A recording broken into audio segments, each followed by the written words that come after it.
this daylight savings thing is wonderful. When we have sunlight, it actually wakes you up a little bit. Of course, all know my biggest pet peeve in the world is how people misspell it. So there's no S on. Even Jimmy Fallon's show had an S with on. Take off the S for sleep. That's right. There's no S. It's daylight saving. We got an extra hour of sleep today, but daylight saving time can have serious effects on your health. Believe it or not. They're not all good. Here with the best way to stay on track is physician and surgeon Dr. Kelly Powers. One doctor we trust implicitly. So we see only the upside of this. We all got an extra hour of sleep, and we're grateful to God for that. But you're saying we should see the downside, too. That's correct. So daylight saving time, right? It's the jet lag without the travel. However, this time we gain an hour, but the health side effects are there. So, and why is this? Mostly because of circadian rhythm. Circadian rhythm is our internal clock. It's our 24-hour cycle that tells us when we should be asleep, when we should be awake. And when we have these time shifts, what happens is it's all thrown off. Yes. So the body's all confused, doesn't know what to do.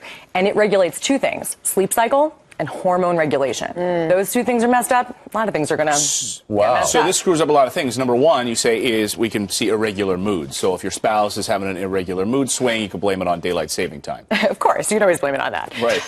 Well, you know what? So this one seems obvious, right? Sunlight increases serotonin. Serotonin is our happy hormone. So less sunlight, less serotonin, then less happy. So true. So true. Yeah. Also, people get headaches. Cluster headaches seem to be more common during this time. Why is that? That's correct. So according to a study from Northwestern University, they noticed that there's an increased headaches, you're right, cluster headaches around time shifts. So both daylight saving and the end of daylight saving right now. In the study, they found out people who are more susceptible to this change, it happens around these time shifts, and also happens when we travel, too.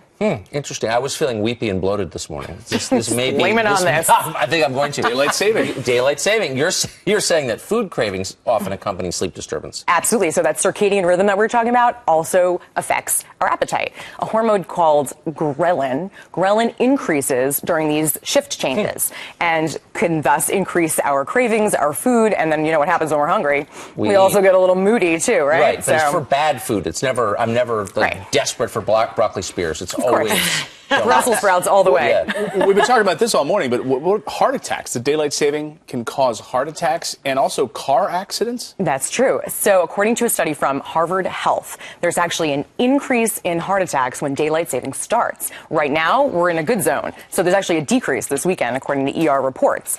Why does this happen? Well, they think it's correlated to sleep and stress. So less sleep, more stress, inversely related, thus more susceptible to myocardial infarctions, which is the medical term for heart attack.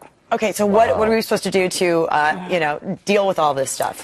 Just get more sleep? Yeah, you know what? When all else fails, just take a nap, right? But who has time for that? But napping also causes a lot of problems. I mean, I know when I take a nap, in the middle of the day, I wake up and I'm groggy and I'm a mess. Exactly. I'm the same way, actually. So it can throw off our cycle, but when it comes to if you're susceptible to a heart attack, it's probably better than putting yourself in excess stress. Other things, carrying healthy snacks around will help with the hunger cravings. Yeah. Is the other thing actually getting rid of daylight saving time altogether?